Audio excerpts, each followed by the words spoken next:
ጦር ያነገቡ ታጣቂዎች ጉዳይ በህዝብ ዘንድ አደናጋሪ አጀንዳ ሆኗል።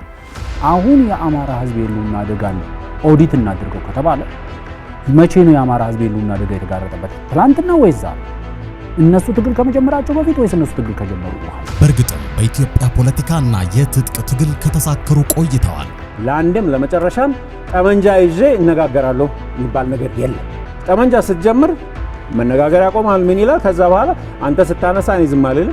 ስለዚህ ወደዛ መሄድ ነው። የሀገር ጉዳይ በዛሬው ዝግጅት ከነፍጥ አንጋቢዎች ጀርባ ያለውን እውነታ ይፈትሻል። ይሄ መንግስት ለኤርትራ መንግስት ያላደረገው እነዚህ የሚደግፋቸው ታጣቂዎች ምን ሊያደርጉለት ነው? የፖለቲካ ተንታኙ አፈወርቅ በዳዊ፣ የዓለም አቀፍ ግንኙነትና የፖለቲካ ሳይንስ ምሁሩ ፕሮፌሰር አለማየሁ ኃይለማርያም ከጋዜጠኛ ብስራት መለሰ ጋር በጠረጴዛ ዙሪያ ይነጋገራሉ። ምን ላይ ታርፎ ነው ትግል የሚካሄደው? አንደኛው ችግር እሱ ነው። ብዙ ሰው አይጠይቅም ጥያቄ። በማንኛውም መንገድ ከማንኛውም ጋር ተባብረን ስልጣኑ ላይ ብቻ ነው። ግን ስልጣኑ ላይ ከወጣ በኋላ ምን ታደርግ? ከዛ ስን አናስብም። ብዙ ጊዜ የሀገር ጉዳይ ነፃ ውይይት እነሆ።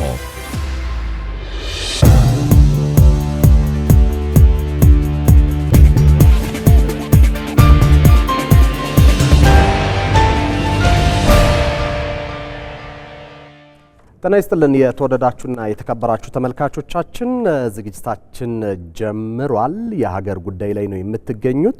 ፕሮፌሰር አለማየሁ ኃይለማርያም እዚህ ያሉ፣ አፈወርቅ በዳዊም አብሮን ዛሬ አለ። የነፍጥ ፖለቲካ ላይ እያወራን ነውና በርካታ የኢትዮጵያ የፖለቲካ ልሂቃን ፖለቲካችን ነፍጥ ታጥቋል ይላሉ። ከዚህ በተቃራኒ ደግሞ የሚመለከቱ አሉ። የፕሮፌሰር አለማየሁ የቱጋ ነው ፖለቲካችን የቱጋ ነው ብለው ነው የሚያስቡት? ትጥቅ ትግል ምናምን የሚባለው በአሁኑ ጊዜ አሁን ባለንበት የምናየው ምንድነው? በሶሻል ሚዲያም ሆነ በፖለቲካም ዘርፍ ሆነ በሌላም መንገድ የግል ጥቅም ማፍሪያና ማካበቻ ሆኗል እንጂ እውነት ያንን ህብረተሰቡ ተጎዳ የሚሉትን ነገር ይዘው የሌላውን ህብረተሰብ ወይም ያለውን ህብረተሰብ ይቃወመናል የሚሉትን ወይንም አይስማማን የሚሉትን እነሱን ለማሳመን የሚሞክሩበት ነገር አይደለም። ወደ ነፍጥ ስለምንድን ነው የሚሄዱት? ብዙ ምክንያት አለው። አንደኛ ወደ ነፍጥ እንዲሄዱ ከውጭ የሚረዷቸው ኃይሎች አሉ። ምክንያቱም ኢትዮጵያ እንዳትረጋጋ የሚፈልጉ ብዙ ታሪካዊ ጠላቶች አሉ። ግብጽ አንደኛው ናት። በግብጽ በኩል ደግሞ ሌላ ቡችላዎች አሉ። እነሱ መሳሪያ ሆነው መሳሪያን ጥይት እየሰጡ አገሪቷን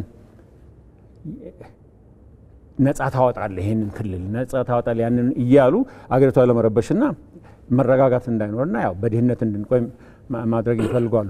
ዋናው ችግሩ ምንድነው? እዚህ ላይ የሚሳተፉት ሰዎች በእኔ አስተያየት እነሱን የሚያዳምጡት ሰዎች ማለት ሰፊው ህዝብ ምን አይነት አቋም አለው ነው። ሰፊው ህዝብ እነዚህ ሰዎች ማንነታቸውን ማወቅ ያስፈልጋል። ለምንድን ነው ነፍጥ ይዘው የወጡት? ለምንድን ነው በጠመንጃ መታገል ይፈልጉት? ለምሳሌ ጠመንጃ ይዞ ያለውን ህብረተሰብ ይጠቅማል ወይ ነው? ስንት ህዝብ ነው በጠመንጃ የሚበላው? የማዳበሪያ የሚያገኘው፣ ትምህርት ቤት የሚከፈትለት፣ ሆስፒታል የሚከፈትለት፣ መንገድ የሚሰራለት ምናምን በነፍጥ ምክንያት። ስለዚህ ነፍጥ ራሱ እኔ ጥፋት ብዬ ማስበው እነዚህን የሚያዳምጡ ሰዎች ናቸው። ለምንድን ነው የምለው? አንደኛ ስንፍና አለ ብዬ ነው ማስበው። ክሪቲካል ቲንኪንግ ማለት ወይንም መርምሮ የመገንዘብ ችሎታ አብዛኛው ሰው ወደ ስንፍና ይወስደዋል። ለምሳሌ የዛን የነፍጥ ትግል አደርጋለሁ ብሎ ሲወጣ ሰው እያንዳንዱ ሰው በግለሰብ ደረጃ መጠየቅ አለብን። ለምንድን ነው አስፈላጊ ሆነው? ነፍጥ ምንድን ነው የሚያመጣው? ሁልጊዜ ነፍጥ የሚያመጣው ሞትን፣ ጥፋትን፣ ችግርን፣ ረሃብን ምናምን ነው የሚያመጣው። ስለዚህ ኢን ፕሪንሲፕል በመርሆ ደረጃ ለምንድን ነው የሚል ነው። ሌላስ ምርጫ አለ ወይ ነው? ሰው አዳማጭ ይሄንን ማየት አለበት። እዚህ ላይ ዘሎ ወደ ነፍጥ ያስወጣው ነገር ሌላ ምርጫ በሙሉ አልቆ ነው ወይ ነው? አብዛኛው አሁን የምናየው ምንድነው? የገንዘብ ማከማቻና የገንዘብ መሰብሰቢያ ሆኗል። ጠመንጃ ይዞ ይወጣል፣ ከዛ ይዘርፋል፣ ያግታል፣ ምን ይላል እንጂ እውነት የፖለቲካ እንትን አራዝማለሁ ብሎ የሚናገር አይደለም። ቢሆን የራሱን ፖለቲካል ፕሮግራም ይዞ ይወጣ ነበር። እስካሁን እኔ አላየሁም። ይሄን ያህል አስገድዶኝ ጠመንጃ ይዤ ወጥቼ ለህዝቤ ለግመናኔ እታገላለሁ የሚል ጽሑፍ አላነበብኩም። ምክንያቱን ዘርዝሮ የሚያስቀምጥ ማለት ነው። ስለዚህ ባጭሩ ካየነው ምንድነው አንደኛ አዳማጭ ህዝብ ይሄንን መመርመር አለበት። ሁለተኛ በግልጽ ማየት ያለበት ምንድነው ይሄ የገንዘብ ማውጫና የገንዘብ ማከማቻ ሆኗል። ስለዚህ ፖለቲካ ነው ብዬ አልገምትም። ጥሩ ብዙ አመት አሜሪካን እንደቆየ ሰው ፕሮፌሰር ኋላ ላይ ብዙ የሚነግሩን ነገሮች በተለይ ልምዱን ያጋራል። አፈወርቅ ወደ አንተ ልመለስ። በተቃውሞ ፖለቲካ ውስጥ እንዳለፈ ሰው እንደዚሁም ደግሞ የኢትዮጵያን ፖለቲካ እንደሚከታተልና ተሳታፊ እንደሆነ ሰው ፖለቲካችን ነፍጥ ያነገበ ፖለቲካ ነው ወይ የሚለውን ነገር እንዴት ታየዋለህ? ፖለቲካ ነፍጥ ካነገበ ፖለቲካ መሆኑ ያበቃል ብዬ ነው ማስበው። ፖለቲካ አይደለም በቃ ከዛ በኋላ ፖለቲካ ማውራት አትችልም። ምክንያቱም ፖለቲካ ሜቢ ፕሮፌሰርም ሊጨምርበት የሚችለው ነገር ፖለቲካ ባይ ዴፊኒሽን በራሱ ኢትስ አርት ኦፍ ፖሲብል ኤንድ ኔክስት ቤስት ይላል አይደል? ሊሆኑ የሚችሉ ነገሮችን እሱም ካልሆነ ደግሞ ቀጥሎ ያለው ሊሆን የሚችል ነገር ኮንሲደር እያደረክ የምትጫወትበት አርት ነው ፖለቲካ ማለት ነው። የኛ ፖለቲካ እንደዛ ነው ወይ ካልክ ነው ኢትስ ፉል ኦፍ ኢማቹሪቲስ። ዋናው መሰረታዊ ነገር አንድ የሐሳብ ንጥፈት አለ እዚህ ሀገር ላይ የሐሳብ ኦልሬዲ ንጥፈት ማለት ፖለቲካ ስታገል ሐሳብ ነው መሰረት የምታደርገው። ምንድነው አቺቭ ማድረግ የምትፈልገው? ለምሳሌ የኦሮሞ ህዝብ ጫካ ገብተ የኦሮሞን ህዝብ ነፃ አወጣዋለሁ ስትል ነፃ የምታወጣውን የህብረተሰብ ክፍል እየገደለ ከሆነ ዋጋ እያስከፈለ ከሆነ እያፈናቀለ ከሆነ መሰረተ ልማቱን እያወደመ ከሆነ ያ መንገድ ወደ ነፃነት እየወሰደ አይደለም፣ ወደ ባርነት ነው እየወሰደ ያለው ማለት ነው። የአማራን ህዝብ ነፃ አወጣለሁ ብለህ የምታስብ ከሆነ ለምሳሌ የአማራ ክልል ውስጥ አሁን እየተንቀሳቀሱ ያሉ ታጣቂ ቡድኖች የአማራ ህዝብ የኢኮኖሚ ተጠቃሚነት ጥያቄ አለን ብለው ነው፣ የፖለቲካ ውክልና ጥያቄ አለን ብለው ነው ይገቡ። የህልውና አደጋ በአማራ ህዝብ ላይ ተጋርጧል ብለው ነው እነዚህ ሰዎች ጫካ ገባን የሚሉት። ያኔ ይሄንን ጉዳይ ይዘው ጫካ ገባን በሚሉበት ሰዓትና አሁን የአማራ ህዝብ የህልውና አደጋን ኦዲት እናድርገው ከተባለ መቼ ነው የአማራ ህዝብ የህልውና አደጋ የተጋረጠበት? ትላንትና ወይስ ዛሬ? እነሱ ትግል ከመጀመራቸው በፊት ወይስ እነሱ ትግል ከጀመሩ በኋላ? አሁን በትግሉ ማን ነው ዋጋ እየከፈለ ያለው? ማን ነው እየደኸየ ያለው? ማን ነው እየደቀቀ ያለው? ማን ነው መሰረተ ልማቱ እየወደመ ያለው ካልክ የሚታገሉለት ህዝብ ማን ነው እየተጠቀመ ያለው ብለህ ካሰብክ እነዚህ ታጣቂዎች ማለት ነው እየተጠቀሙበት ያሉት ቅድም ፕሮፌሰር በግልጽ ቋንቋ የጠራቸው የግብጾች የሻቢያዎች መጠቀሚያ ነው የሆንከው። ስለዚህ ለኔ አንድ የምትታገልበትን አላማ አለማወቅ። ምክንያቱም ለኔ ዋን ኦፍ በዓለማችን ላይ በጣም ፓወርፉል የሆነ የፖለቲካ ትግል ስልት ሰላማዊ የፖለቲካ ትግል ነው። የፈሪዎች ምርጫ ደግሞ ምንድነው ካልክ መተኮስ እኮ የፈሪ ምርጫ ነው። ለኔ አንድ ባህላችን ለዚህ አስተዋጽኦ አድርጓል። ግን ዋናው መሰረታዊ ነገር ሊሰመርበት የሚገባው ለኔ ፖለቲካ ጥያቄ ይዞ መፈክር ማንሳት ትቶ መሳሪያ ያነሳ ቀን ፖለቲካ መሆኑ ያበቃል። ፖለቲካ መሆኑ ያበቃና ከዛ በኋላ የፖለቲካ እንትን ልታረጋ ትችላል። ምክንያቱም ቀላሉን ነገር ማድረግ አልቻለም። ያሰው ቃታ ከመሳብ ወንበር መሳብ ይቀላል። በየበረሃ በየጫካ ከምትርመሰመስ በአንድ አዳራሽ ውስጥ መሰብሰቡ ይቀላል። ምክንያቱም የእጥረት የለም። አሁን ለምሳሌ ከዚህ በፊት መንግስት ችግር የለም ብሎ የሚያምን መንግስት በነበረበት ሰዓት ላይ ችግሮች ሁሉ በጠረጴዛ ዙሪያ ተወያይቼ መፍታት አልችልም አልፈልግም የሚል መንግስት በነበረበት ሰዓት ላይ መንግስት ራሱ ችግሩንም ዲና ያድርጎሃል፣ ጠረጴዛውንም ዲና ያድርጎሃል። ስለዚህ በጠረጴዛና በአዳራሽ ልንፈታው ይገባ የነበሩ ችግሮችን በረሃና ጫካው እንዲፈታቸው ይወርደን ይሆናል። በጫካው ስትገባ ባራዊት ህግ ነው የምትተዳደረው። ትገደላለህ፣ ትገላለህ፣ ትወድማለህ፣ ታወድማለህ። አሁንስ ችግሮች አሉ። ችግሮችን ግን ምንፈታው በመነጋገር እንጂ በመገዳደል አይደለም የሚል መንግስት ደግሞ አለ።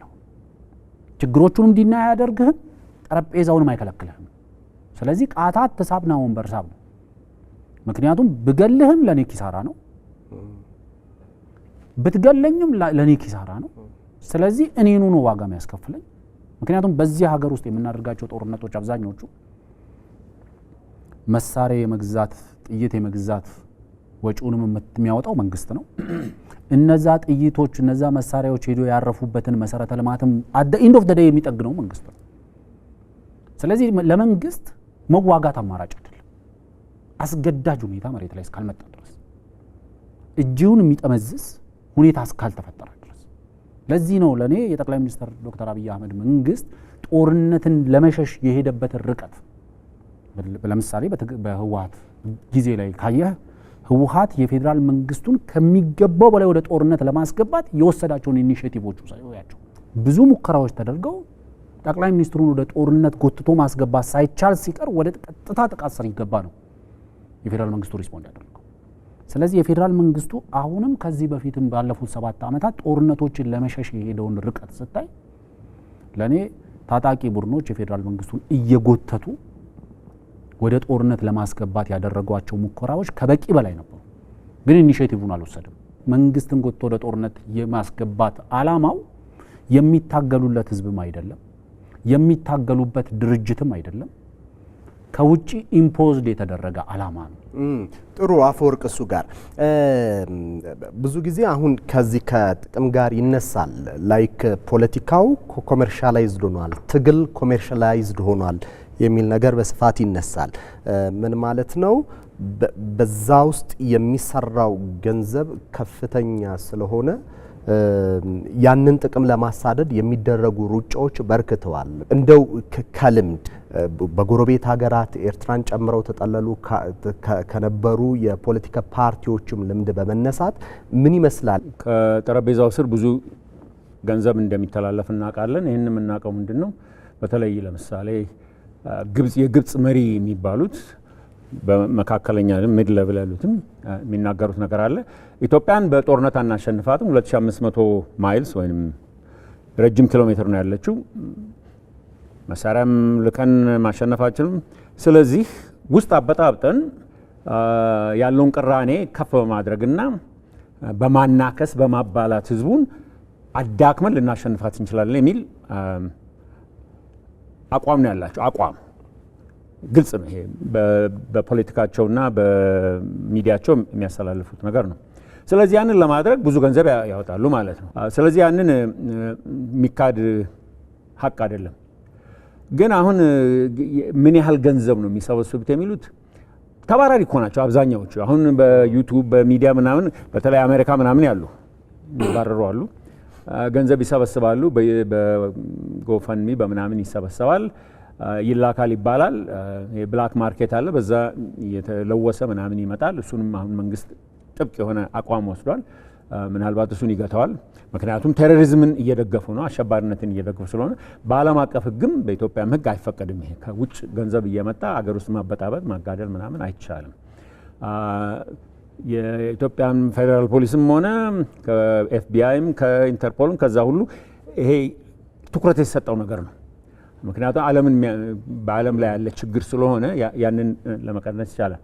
ግን አብዛኛዎቹ አሁንም ቅርብ ጊዜም እንደምናየው ከጃፍ ነው የሚኖሩት። በተለይ አሜሪካ ያሉት እኔም ስለማውቃቸው ማለት ነው።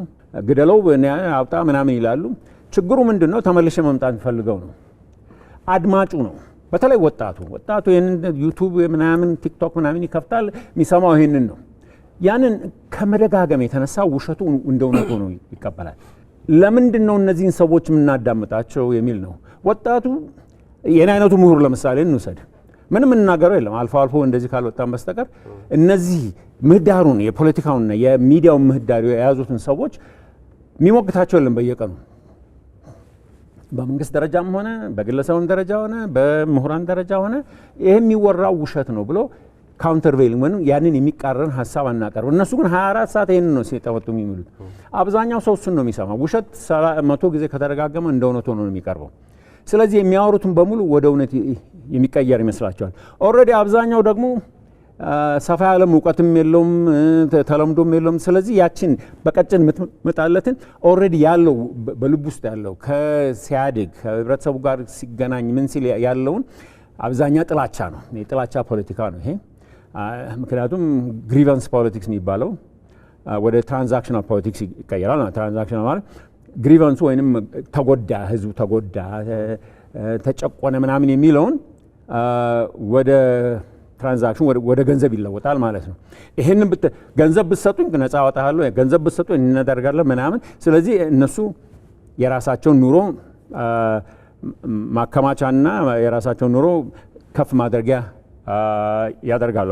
አሁን ወንድሜ አፈወርቅ ቅድም የተናገረው ነገር አለ። መሳሪያ ይዞ ጫካ ገብቶ ስለተታኮሰ ያ የቆመለት ህዝብ ምንድን ነው ፋይዳ ያገኘው ብለን መጠየቅ አለብን። ምንድን ነው ትምህርት ቤት ትምህርት እውቀት አገኘ፣ ሆስፒታል እንደ ልብ ተከፈተ፣ መንገድ ተሰራለት፣ ማዳበሪያ ገባለት ምናምን የሚለውን ነገር መጠየቅ አለብን። ምንድን ነው ውጤቱ? ውጤቱ ዜሮ ከሆነ ሌላ ጥያቄ ውስጥ ያስገባናል ማለት ነው። ምንድን ነው ይሄ? ከግል ጋር የተያዘ ስልጣንን ኮሞዲፊኬሽን ኦፍ ፓወር የሚሉት ወደ እንትን የስልጣን ጥማት የስልጣን ፍላጎታቸውን ወደ ገንዘብ ተቀየረ ማለት ነው። ግን እንደው እዚህ ጋር ፕሮፌሰር ማንሳት የፈለግኩት አንድ ጉዳይ አንደኛ በሰለጠነ ሀገር የሚኖር ማህበረሰብ ነው። ዲሞክራሲ ቀደምት ዲሞክራሲን በገነባች ሀገር አብዛኛው በሰሜን አሜሪካ የሚኖረው አውሮፓም እንደዚሁ በተመሳሳይ ደግሞ ትልቅ ዲሞክራሲ ያለበት አህጉር ነው። ሁለተኛ ከዚህ ሀገር የወጣው የዲሞክራሲ ስነ ምህዳሩ ጠቧል በሚል ነው። ሁለት ግን እዛ ላይ የምንመለከታቸው ነገሮች አንደኛ እርስ በርስ አይስማማም። ግለሰባዊ አምባገነንነት አለ፣ የቡድን አምባገነንነት አለ። ራሱ የተቋሚው ኃይል ዲሞክራሲን ኤክሰርሳይዝ ማድረግ አልቻለም፣ ያንን ዴቨሎፕ ማድረግ አልቻለም። ለምንድን ነው ይሄ የተፈጠረው? የሀገሪቷ የፖለቲካ ምህዳር የንግግር ምህዳር ጠቧል። ስለዚህ ሌላ ሀገር እንሄዳለን ይላል። በጣም ጥሩ ጥያቄ። እሺ አሜሪካን ሀገር ይኖራል፣ 10 ዓመት ይኖራል፣ 20 ዓመት፣ 30 የኔ አይነት ደግሞ እልፈት ዓመት ይኖራል። ስንቱ ነው የአሜሪካን ዲሞክራሲ ውስጥ የሚሳተፍ? ዜሮ ማለት ትችላለህ። ስንቱ ነው የአሜሪካን ህገ መንግስት አጥንቶ ተገንዝቦ የአሜሪካ ዲሞክራሲ ምን እንደሆነ የአሜሪካን መንግስት እንዴት እንደሚሰራ ስንቱ ነው የሚያልቀው? ሲቲ ካውንስል ምን እንደሚሰራ ስንቱ ነው ሲቲ ካውንስል ሄዶ የተሟገተ? ሰፈራችን እንደዚህ መንገድ ቆሻሻ እንትን ብሎ ይጠረግልን የሚል ይሄ ሁሉ ምንድን ነው? ምክንያት ሰጥቶ አንደኛ የሀገሪቷን ፖለቲካ ሰይጣናዊ ለማድረግ ነው። ግን እውነት የዲሞክራሲ በወሬ ብቻ አይደለም። አሁን ችግራችን ይሄ ነው። ሁሉ ተነስቶ ስለለፈለፈ ዲሞክራሲ ነው እንላለን። ለምሳሌ የመናገር መብት ነው። የአሜሪካን ህገ መንግስት የመናገር መብት ልዩ የሆነ አቀማመጥ አለው። ልዩ የሆነ ጥበቃ ያደርጋል። ፈርስት አሜንድመንት ወይም አንደኛው ማሻሻያ የሚባለው አለ። ያ የሀገሪቷን ፖለቲካ የምታንቀሳቅሰው በዛ ነው፣ በፈርስት አሜንድመንት ማለት ነው። ምክንያቱም ለ250 ዓመት የተጠቀሙበት ህገ መንግስት ስለሆነ በብዙ መንገድ በተለምዶ በምን ተብሎ በልዩ በሆነ መንገድ በዓለም በጣም የመናገርና የሀሳብ መቃየር መብት ይጠብቃሉ የሚል ደረጃ ያለ ነው። ያንን ዲሞክራሲ ምን ያህል ነው የሚያውቁት? ምን አጥንተዋል? ዲሞክራሲ እኮ ማለት ቁጭ ብሎ ማለት መሳተፍ አለብህ። ያለህበትን የኖርክበትን የምትሰራበትን ገንዘብ የምታገኝበትን ልጅ የወለድከው የነሱ ያንን የዲሞክራሲ ስነ ስርዓት ሳታክ እዛ ቁጭ ብለህ ስለ ኢትዮጵያ ዲሞክራሲ አወራለሁ ማለት ዘበት ነው። ይህን ደግሞ ህዝብ ማወቅ አለበት። እዛ ቁጭ ብሎ ምንድነው ይሄ ኤምቲ ባረል የሚሉት ባዶ በርሜል እንደመጮህ ማለት ነው። ግን ምንድነው ዋናው ችግራችን? ይሄን ደግሞ ማስመር ፈልጋለሁ። አሜሪካ ስለኖርን አሜሪካን የምትሰጠንን ድጎማም ሆነች እድልን ተጠቅመን እዚህ ያሉትን ማስተማር እንፈልጋለን። ለምን? በላይ ነን ብለን ስለምናምን ነው። ማንም ሰው ይህን አድሚት አያደርግም። ግን እዛ ያለ ፖለቲከኛ ነኝ የሚል እዛ ሆኖ እዚህ ያሉት ገሌ እንዲያልሰራም ፕራይም ሚኒስትሩ እንዲያጠፋ ገሌ ምናምን ብሎ መናገር ስለነሱ መናገር ያስፈልግ። ግን ጣትን እንዲስታ 3 ጣት አንተ ላይ ነው የሚመለከተው።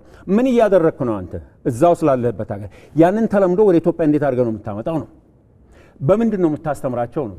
ግን ይሄ ሁሉ ሰው አይጠይቅም።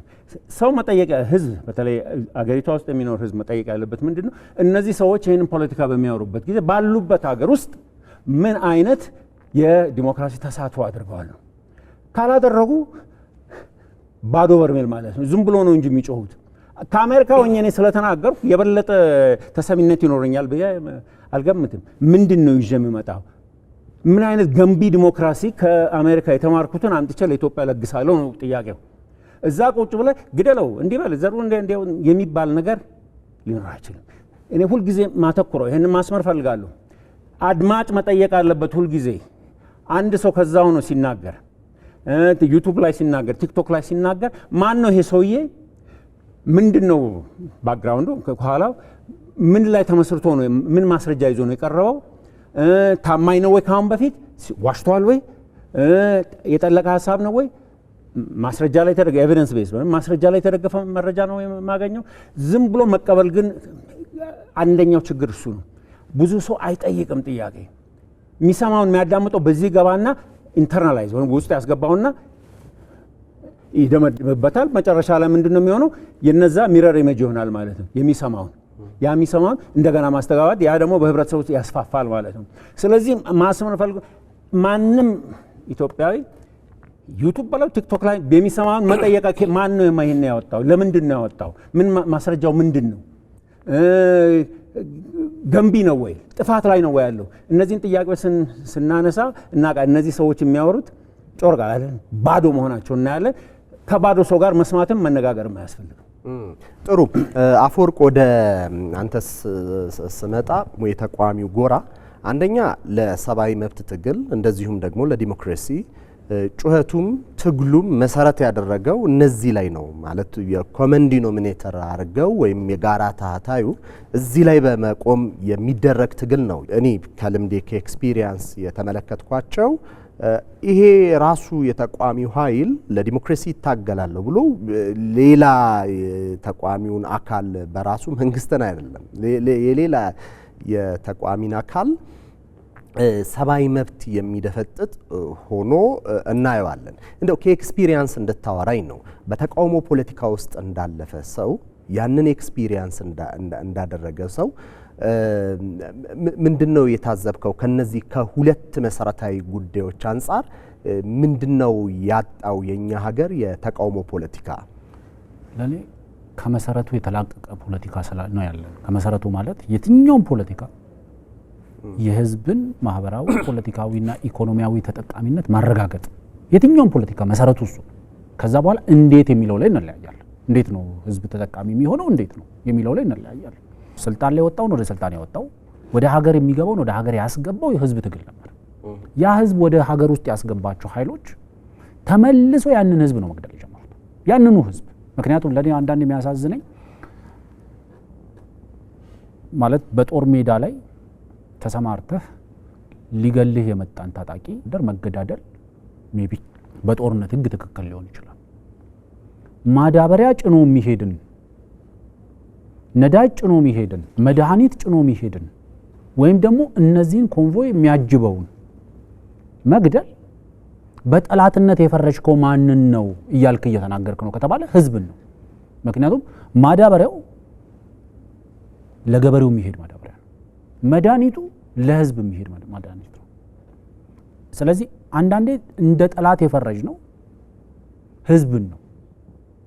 ምክንያቱም የህዳሴ ግድብ መለስተኛ ጦርነት ሊያካሂድ የሚችል ወታደር አልቆበታል ብለን ስናወራኩ ማፈር አለ ማለት ለህዝብ ብርሃን ይሆናል፣ ህዝብን ከድህነት ከጨለማ አረንቋ ያወጣል ብለ እየገነባ ያለውን ፕሮጀክት ከምስራቅ ጫፍ በእግሩ እየኳተነ እያጀበ ምዕራብ ጫፍ ድረስ አርሶ ግድብ ሲገነባ ያንን የሚያጅብ ወታደርን የሚገል በዜግነት ኢትዮጵያዊ ተብሎ የሚጠራ በትውልድ ኢትዮጵያዊ ተብሎ የሚጠራ ሰው መኖሩንና በሺዎች በዚህ መንገድ መሞታቸውን ስትናገር አንገታችንን መድፋት ማፈራል። ይሄ አንደኛው ማሳያ ነው። ጠላትነት የፈረጅ ነው መንግስትን አይደለም፣ ስርዓትን አይደለም፣ ህዝብን ነው በጠላትነት የፈረጅ ነው። ምክንያቱም የታጣቂዎቹን ቡድኖች እንትናቸውን ነው የውጊያ ስልታቸው ሂውመን ሺልድ ይጠቀማሉ ማለት ሰብአዊ ጋሻ አድርገው ህፃናት በሚበራከቱበት ሲቪሊያን በሚበራከቱበት አካባቢ ላይ ይንቀሳቀሳሉ። ይሄ ምን ማለት ነው? እነዚህን ሲቪሊያንስ ለጥቃት ማጋለጥ ማለት ነው። ዴን ኢንፍራስትራክቸራል ሺልድ ይጠቀማሉ። መሰረተ ልማትን እንደ ጋሻ ይጠቀማሉ። የመሰረተ ልማት ችግር አለበት፣ የኢኮኖሚ ተጠቃሚነቱ አንደርማይን ተደርጓል የምትለውን ህዝብ ያንን ጥያቄ ይዘህ ጫካ ገብተህ በረሃ ወርደህ ያለችውን መሰረተ ልማት ደግሞ እንደ ዋሻና እንደ ምሽግ የምትጠቀም ከሆነ ጠላትነት ከመንግስት ጋር አይደለም ከህዝብ ጋር ነው። ቅድም ፕሮፌሰር በግልጽ ያስቀመጠው አንደኛው ነገር ህዝቡ መጠየቅ መቻል አለበት። አሜሪካ ነገር ልትኖር ትችላለህ፣ አውሮፓ ልትኖር ትችላለህ፣ የሰለጠነው ዓለም ላይ ልትኖር ትችላለህ። የሰለጠነው ዓለም ላይ ኖርክ ማለት ግን ሰለጠንክ ማለት አይደለም። ያወቀ ሀገር ላይ ኖርክ ማለት አወቅክ ማለት አይደለም። አውሮፓና አሜሪካ ላይ ቁጭ ብሎ አረጥራይ እንዱሩ የሚሉ ጦርነቱን የሚያራግቡ የሚቀሰቅሱ ሰዎች ህዝቡ መጠየቅ ያለበት ምን ያጣሉ እነሱ? ይሄ ሀገር እንደ ደመራ ቢነድ ምን ያጣሉ? ለምሳሌ የድል ዜና ብለው የሚዘግቡትን ያው መንግስታዊ አገልግሎትን ማስተጓጎል የድል ዜና ነው። ህዝብ በሰላም ወጥቶ መግባትን ማስተጓጎል የድል ዜና ነው። ክልልን ከቁጥጥር ውጪ ማድረግ የድል ዜና ነው ለነዚህ ሰዎች። ለህዝቡስ፣ ለሲቪሊያኑስ? ምክንያቱም የህክምና አገልግሎት ማግኘት ያለበት፣ መንግስታዊ አገልግሎት ማግኘት ያለበት፣ የግብርና ግብአቶችን ማግኘት ያለበት፣ የመድኃኒቶችን ማግኘት ያለበት ለህዝብ ግን ይሄ ድል አይደለም። ድላችን ሁሉ ይለያያል። ስለዚህ ህዝቡ ራሱ መጠየቅ ያለበት አውሮፓ ላይ ቁጭ ብሎ በለው ፍለጠው የሚለው ሰው ምን ያጣል? እዚህ ያ ቢሆን ይሄ ሀገር ቢነድ ምን ያጣል? ምክንያቱም እሱ ይሄንን በማለቱ ሂጋይ ፔይድ በቂ ብዙ ነገሮች። ምክንያቱም በሰላማዊ ትግል ስም እዚህ ሀገር ላይ ቁጭ ብለህ ብዙ ዶላሮችን ሃርቨስት ማድረግ የምትችልበት ሀገር ነው ይሄ ሀገር። በሰላማዊ ትግል ስም ተቀምጠም ጭምር አይደለም በታጣቂነት። ህዝብ አንድ ራሱ መጠየቅ ያለበት ሌላኛው ለምሳሌ የኤርትራ መንግስት በአደባባይ ወጥቶ በፕሬዚደንቱ በኩል ኢትዮጵያ ውስጥ የሚደረጉ የትጥቅ ትግሎችን እንደግፋለን ሲል ይሄ መንግስት ለኤርትራ መንግስት ያላደረገው እነዚህ የሚደግፋቸው ታጣቂዎች ምን ሊያደርጉለት ነው? ምንድነው የሚያደርጉለት? ምንድነው የሚሰጡት? የግብጽ መንግስት ታጣቂዎቹን የሚደግፈው ምን ስለሚያደርጉለት ነው ከዚህ መንግስት ማግኘት የማይችለው? ምክንያቱም ይህን ሀገር በተመለከተ የመስጠት እድል አለ ከተባለ ሊሰጥህ የሚችለው ስልጣኑ ላይ ያለው መንግስት ነው። ይሄ መንግስት የግብጽን መንግስት ምን ስለከለከለው? የሻዕቢያን መንግስት ምን ስለከለከለው? የኢትዮጵያ ጂኦፖለቲካል ባላንጣዎችን ምን ስለከለከላቸው ነው ታጣቂዎቹን የሚደግፉት? እዚህ ሀገር ላይ የኢትዮጵያ መንግስት ጦርነቶቹን በሙሉ ባንድ ቋንቋ ጭጭ ሊያደርጋቸው የሚችልበት አንድ እጁ ላይ ያለ ቱል አለ እኮ። በቃ እኔ የህዳሴ ግድብ የአባይ ወንዝ ተጠቃሚነቴን አቆሚያለሁ፣ ከባህር በር ጋር የተያያዘ ጥያቄን አንስቻለሁ ማለት በቂ። በቃ ይሄንን ማለት የመንግስትን ስልጣን ያጸናል፣ የህዝብን ተጠቃሚነት ደግሞ አንደርማይን ያደርጋል። ስለዚህ ታጣቂዎቹ የሚደገፉት ለስልጣን እንዲበቁ አይደለም፣ ነፃ ህዝባቸው እንዲያወጡ አይደለም፣ እንዲለሙ አይደለም። ዋናው የሚደገፉበት ምክንያቱም የሻዕቢያ መንግስትም የግብጽ መንግስትም የሚያተርፉት በተዳከመች በፈረሰች እየደቀቀች ባለች ሀገር ነው የሚያተርፉት። ትርፋቸው እዛ ላይ ነው የሚመነጨው። የተረጋጋ ሀገር የተረጋጋ ኢኮኖሚ ይኖራል። የተረጋጋ ኢኮኖሚ ሲኖር ኢነርጂ ዲማንድ ታደርጋለህ። ኢነርጂ ዲማንድ ስታደርግ ሀብቶችን ተጠቅመ ኢነርጂ ማመንጨት ትጀምራል። ኢነርጂ ማመንጨት ስትጀምር የነሱ የውሃ ጥያቄ ጋር ትመጣል። ስለዚህ የነሱ የተሻለው ስትራቴጂክ አማራጫቸው አንተ የተረጋጋ ሀገር እንዳትሆን ማድረግ ነው። በዚህ በኩል ከባህሩ ይገፉሃል።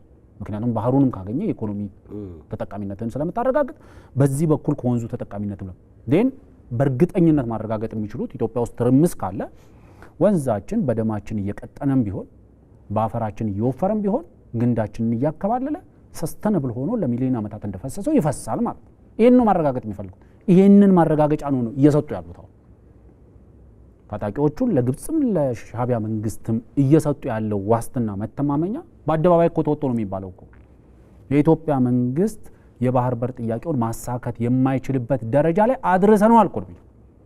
ይሄ ድላቸው ነው ለነሱ።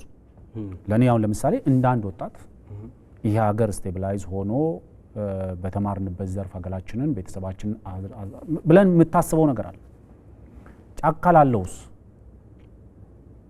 ይሄ ህልም አይደለም? ይሄ ተስፋ አይደለም?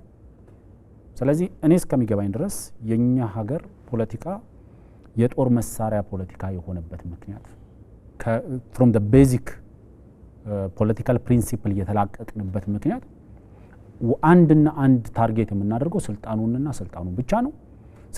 ስልጣኑን ለማግኘት ደግሞ በማንኛውም መንገድ ከማንኛውም ጋር ተባብረን ስልጣኑ ላይ ብቻ እንውጣ። ዜን ስልጣኑ ላይ ከወጣ በኋላ ምን ታደርግ? ከዛ ስን አናስብም። ብዙ ጊዜ ለምሳሌ 1953 መፈንቅለ መንግስት ግርማሜ ነዋይ ሲያደርጉ ከዛ ስም የሚባለውን አላሰቡትም።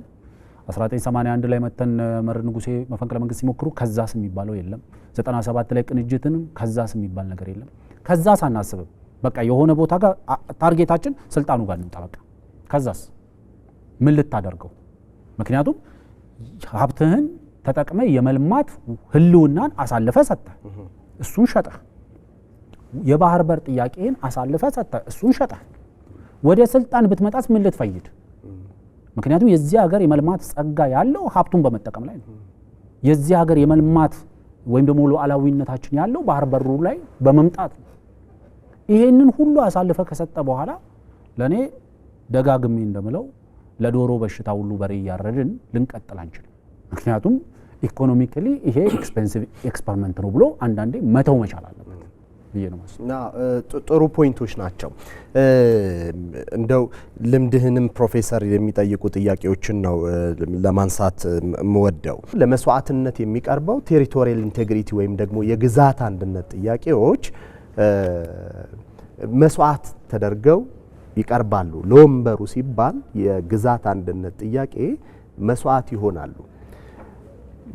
ምን ላይ ታርፎ ነው ትግል የሚካሄደው? በእነዚህ ጉዳዮች ላይ በዲሞክራሲ እንደዚሁም በሰብአዊ መብት እንደዚሁም ደግሞ በቴሪቶሪያል ኢንቴግሪቲ ላይ ያልቆመ ትግል ነው ወይ? ምንድነው መሰረቱ? ዲሞክራሲ ስንል ባህል ነው። ካልቸር ኦፍ ዲሞክራሲ ይባላል። ዝም ብለ ወረቀት ወስደ ሳጥኑ ስላስገባ ዲሞክራሲ ሆነ ማለት አይደለም። ህዝቡ አእምሮ መቅረጽ አለበት በዲሞክራሲያዊ አስተሳሰብ ማለት ነው። አንደኛ ዲሞክራሲያዊ አስተሳሰብ ማለት መደማመጥ ማለት ነው። አንተ ተቃዋሚ ነህ እኔ አይደለሁም ምናምን ይላል። መንግስት ሐሳብ አለ። ሁሉም ቁጭ ብሎ መነጋገር መቻል አለበት። ትጥቅ ይዞ ጫካ መግባት ሳይሆን ቁጭ ብለን ተፋልመን ነው። ለምሳሌ አውሮፓ አሜሪካ እንደምታውቀው ኮንግረስ ቆሞ ተሳድቦ ተጨፋጭፎ ምን ብሎ ከዛ ሲወጡ ምሳ አብረው ይበላሉ። ፕሬዝዳንቱ ከዴሞክራቱ ትራምፕ ከሐኪም ጋር እንትን ብሎ ቁጭ ብለው በሰላም ይነጋገራሉ። ይሄ ለምንድን ነው? የአሜሪካ የዲሞክራሲ አውድ ካልቲቬት ወይም የኮተኮተው ነው። ሰው በዛ ነው አእምሮ የተቀረጸው። እኛ ዲሞክራሲን ስሟን ወርዶ ቃሏን እንጂ ምናቃት አሰራሯን አናቀው። ምክንያቱም ያስተማረን ሰው የለም። ማንበብ አንወድም አብዛኞቻችን ማለት ነው። የአሜሪካ ዲሞክራሲ ከፈረንሳይ እንዴት ይለያል ከምናምን ይለያል የሚለውን አናቅም። ዲሞክራሲ ሲባል ያንን ቃል ስለተናገርክ ዲሞክራሲ የሰራ ይመስልሃል። ይሄ ችግሩ አብዛኛው የምናገረው ነገር አለ። የኢትዮጵያ ፖለቲካ በመሀይሞች ወግ ወድቃ ነው የምላት ነገር አለች። ምክንያቱም አብዛኛው ምንነቱን ወይንም ጥልቅ አይነት የጠለቀ የዲሞክራሲ አስተሳሰብ ሳይረዳ ዲሞክራሲ ብዙ አይነት እንዳለ መሆኑን ሳያውቅ ለኢትዮጵያ አምጥቶ እኔ ዲሞክራሲ ብሎ መወርወር ይፈልጋል። ዲሞክራሲ ሊፈልቅ የሚችለው ኢትዮጵያ ውስጥ በኢትዮጵያ ባህል፣ በኢትዮጵያ ታሪክ፣ በኢትዮጵያ ህብረተሰብ ውስጥ ከውስጥ ሲፈልቅ ነው። እነ ፕሌቶ የጻፉት ሆነ እነ ምናምን ወይም የፈረንሳይ አብዮት ያፈለቀው ያመነጨው ሀሳብ ወይም ማርክስ ያወጣው ነገር አይደለም። ስለዚህ ያንን ኢትዮጵያዊ የሆነ የዲሞክራሲ ቅርጽ ይዘን መነሳት አለብን። እሱን ደግሞ የምሁራን ስራ ነው፣ የኔ አይነቱ ማለት ነው። እኛ ደግሞ ከስራው ተወግደናል። አብሰንት ኤወል ይባላል። አብሰንት ዳሊ ጥለነው ሄደናል። እኛ ተሸሽገናል። ምክንያቱም እንሸማቀቃለን። አሁን ወጥቼ እንዲህ ብናገር ይሰድቡኛል ምናምን የሚል የመሸማቀቅ ፖለቲካ አለ። እነዛ ደግሞ ስፔሻላይዝ ወይም የተለየ ጉልበት ያላቸው ይህን ብናገር ወይ ይህን ብንሰድበው ምንም ይሸማቀቃል ነው። ደፍሮ የመናገር እንትን የለም። እነሱን ኮንፍሮንት ማድረግ የለም። በእነሱ ደረጃ መውረድ የለብንም። ግን የህብረተሰቡን የዲሞክራሲ ባህል ማካበት እንችላለን። ግን ከስራው ላይ ተወግደናል። እኛ ምንድነው እነሱ እያወሩ ምህዳሩ ለነሱ ተን ከኋላ ቁጭ ብለን መተቸት ነው። እኮ ጋር መንግስት እንዲህ ቢያደርግ ምናምን የሚል ነው። ስለዚህ አንደኛ ነገር ዲሞክራሲ ካል የአሜሪካ ዲሞክራሲ ኢትዮጵያ አይሰራም። ኢትዮጵያ ውስጥ ሆኖም ከስር ኦርጋኒክ ይሉታል ወይም ከስር አብሮ መብቀል አለበት። አሜሪካውኛ ስለ ኢትዮጵያ እንትን ልናገር አልችልም። ሂውማን ራይትስ ተናገርክ። ለምሳሌ ሂውማን ራይትስ ወይም የሰብአዊ መብት አለ። የሰብአዊ መብት በብዙ አይነት ነው የሚጠበቀው። የዓለም አቀፍ ህግ አለ፣ የአሜሪካን ህገ መንግስት አለ፣ ብዙ አይነት ነገሮች አሉ። ግን ያንን የምናየው በምንድን ነው? እና አምነስቲ ኢንተርናሽናል አሉ ምናምን ያንን ከምዕራቡ የወጣውን አምቶ እዚህ ላይ መለጠፍ ትሞክራለህ። ሊሰራ አይችልማ። ከባህሉ ጋር አብሮ መብቀል አለበት ማለት ነው። አሉ እርግጥ በዓለም አቀፍ ላይ መስፈርቶች አሉ፣ ህጎች አሉ መከበር ያለባቸው። ግን ለምሳሌ አሜሪካን ሀገር ያለው የሰብአዊ መብት አጠባበቅና ኢትዮጵያ ውስጥ ያለውን ሰብአዊ መብት አንድ ነው ብሎ ያንን እንትን ማለት አይችሉም። ማወዳደርም አንችልም። ያንን ደግሞ አምጥተን ኢትዮጵያ ልናስገባ አንችልም። ለምሳሌ ፕሬዚዳንት ትራምፕ ያወጣው እንትን አለ። ካሁን በኋላ በልዩ ልዩ ሀገር ምርጫ ሲደረግ ያ ምርጫ የአሜሪካ መንግስት አግብቷት ይሄኛው ተሰርቋል ያ ምናምን የሚለውን ነገር የአሜሪካ አምባሳደሮች እንዳይናገሩት ማዘዣ አውጥቷል። ማንም ሰው ኢንተርኔት ላይ ሊያገኘው ይችላል። ስለ ሰብአዊ መብት ምናምን የሚባለው እያንዳንዱ ህብረተሰብ የራሱን አውጥቶ ማካተት አለበት።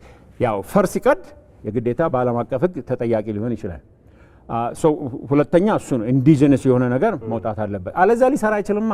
አሜሪካ የሚኖር አውሮፓ ምናምን የሚኖር ምንድን ነው እኛ ከሀገር ውስጥ ካሉ የበለጠ እናውቃለን የሚል ኢኔት ከውስጣችን የምናምነው ነገር አለ እና እዚህ መተን ዲክቴት ማድረግ ማስተማር አይደለም።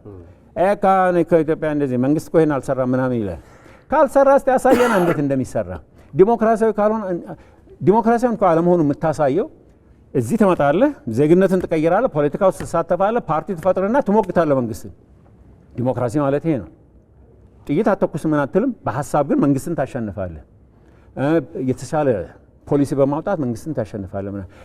ስለዚህ ችግሩ ምንድን ዲሞክራሲ የሚባለው ነገር አንደኛ ብዙም ማያውቀውም ካወቀው ምን አሰራር ዲሞክራሲ ስነ ስርዓት ነው። ለማጠቃለያ ፕሮፌሰር ምን እናድርግ ማለት ሀገሩ የሁላችንም ነው፣ ደጋፊውም መንግስትም ተቃዋሚውም የሁሉም ነው ሀገሩ እና በዚህ ሀገር ላይ ተስማምተን በሰለጠነ መንገድ ለመኖር ምን እናድርግ የሚለውን ነገር ለኔ ከባድ ጥያቄ ነው እያላስብም። የስልጣኔ ምልክት ለኔ ቁጭ ብሎ መነጋገር ነው። አሁን እንደዚህ ቁጭ ብሎ እነጋገራለን። ዱላ አላነሳንም ምናል እሱ የተለየ ሀሳብ ያመጣል፣ አንተ የተለየ ሀሳብ ታመጣለህ። ግን ምንድነው አሁን ለምሳሌ የዳያሎግ ኮሚሽን ወይ የምክክር ኮሚሽን አለ። ምንድነው የሚያደርጉት? ሁሉ ሰው ከአንድ ዋልታ እስከ አንድ ዋልታ ያለው ሀሳብ በሙሉ ያካትታል። መሆንም አለበት ኢንክሉሲቭ የሚሉት ይገባል። ሁሉም ሀሳቡን ያቀርባል። መጨረሻ ላይ ምክር ቤቱ ይቀርባል። ውሳኔ የሚሰጠው ብልጫ ሀሳብ ያለው ለምሳሌ አገሪቷን የሚከፋፍሏት አገሪቷን የሚያበጣብጧ 50 ነገሮች ይኖራሉ፣ 100 ነገሮች ሊኖሩ ይችላሉ። እነዛ ነገሮች ላይ ምክር ተደርጎ ህዝቡ ተዋይቶበት ምን አይነት ወዴት እንሄዳለን ነው። ስለዚህ መፍትሄው የሚመጣው ከህዝብ ነው። አንደኛ ህዝቡ ተሳትፎ እዛ ላይ ለምሳሌ በአገሪቷ ህገ መንግስቱ መቀየር አለበት የሚል ቅሬታ አለ እንበል። ብዙ ሰው የሚለው እንደምሰማው ለምሳሌ ነው። ያን እንዴት ነው የምናስተናግደው?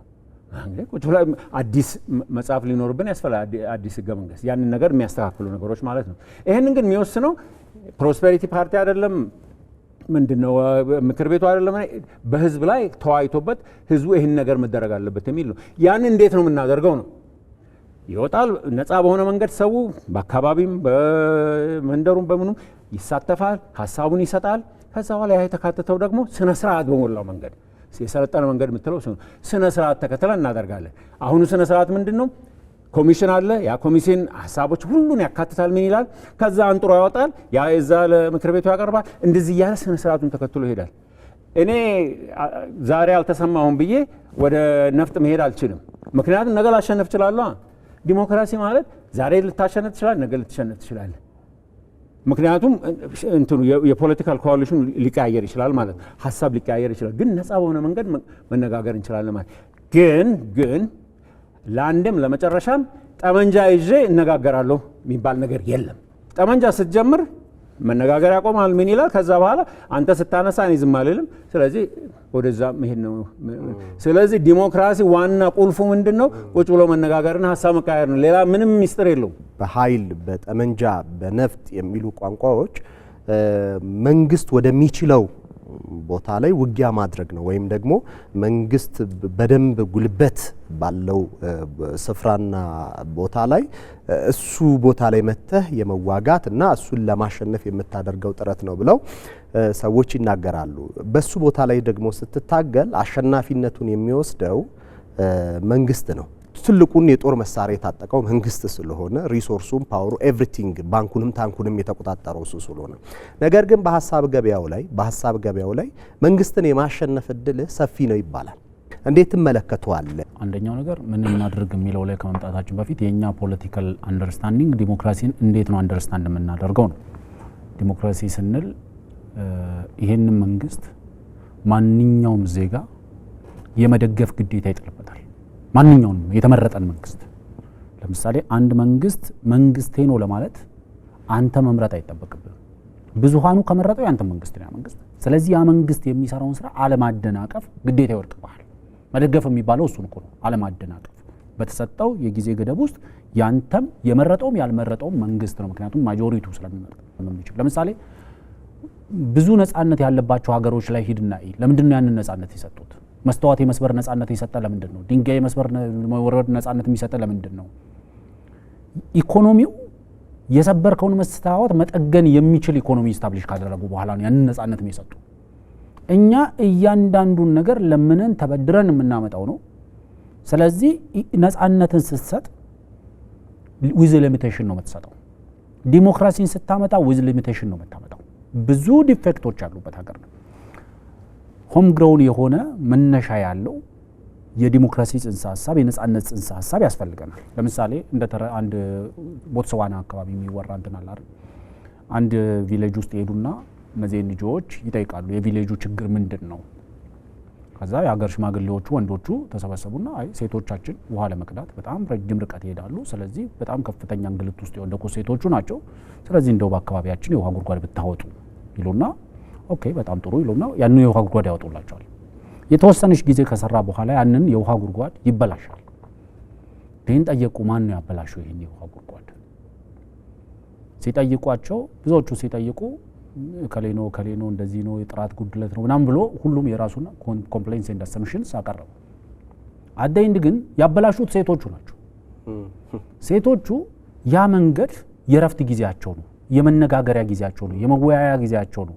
ስለዚህ ሴቶቹ አልተጠየቁም። ስለዚህ እኛ ሀገርም ዲሞክራሲ ስንል ነጻነት ስንል ምን አይነት እንዴት መቼ የሚሉትን መመለስ ይኖርብናል። ስለዚህ አንደኛው የመውጫ መንገዳችን መሆን ያለበት ለኔ የትኛውም ፖለቲካ የህዝብን የመኖር ህልውና ጥያቄ ውስጥ የሚያስገባ ከሆነ ፖለቲካ አይደለም። የሀገርን ብሔራዊ ወይም ደግሞ የሀገርን አንጡራ ሀብቶች ተጠቅሞ የመልማት ጥያቄን አንደርማይን የሚያደርግ ከሆነ ፖለቲካ አይደለም። የሀገርን ጂኦፖለቲካል ፖዚሽን የማያስተካክል ወይም ደግሞ ጂኦፖለቲካል ሬሌቫንሳችንን የማያስተካክል ጂኦስትራቴጂክ ፖዚሽናችንን የማያስተካክል ከሆነ ፖለቲካ አይደለም። ስለዚህ ፖለቲካችን የራሱ የሆነ ቦተም ላይን ሊበጅለት ይገባል ከዚህ በታች። ምክንያቱም እዚህ ሀገር ላይ የሀገርን የባህር በር ጥያቄን አልቀበልም የሚል ፖለቲካ በአደባባይ እየተነገረ ሀገር የተፈጥሮ ሀብቷን መጠቀም የለባትም የሚል ፖለቲካ በሀገር ላይ እየተነገረ ፖለቲካው ነው ሊቀጥል አይችልም። ስለዚህ ፖለቲካል ቦተም ላይን ልናበጅለት ይገባል። ከዚህ በታች የለም።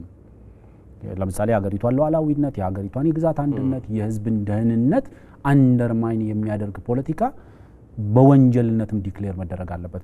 ለምንድነው ማይስማሙት? ቅድም አንስተዋል። ለምሳሌ በአውሮፓ በአሜሪካ ቁጭ ብለው ለተወሰነች ጊዜ ይቀናጁ እንደሆነ እንጂ አይስማሙ። ማይስማሙበት ምክንያት ሀሳብ ላይ ስላልሆነ ነው ቤዝ የሚያደርገው።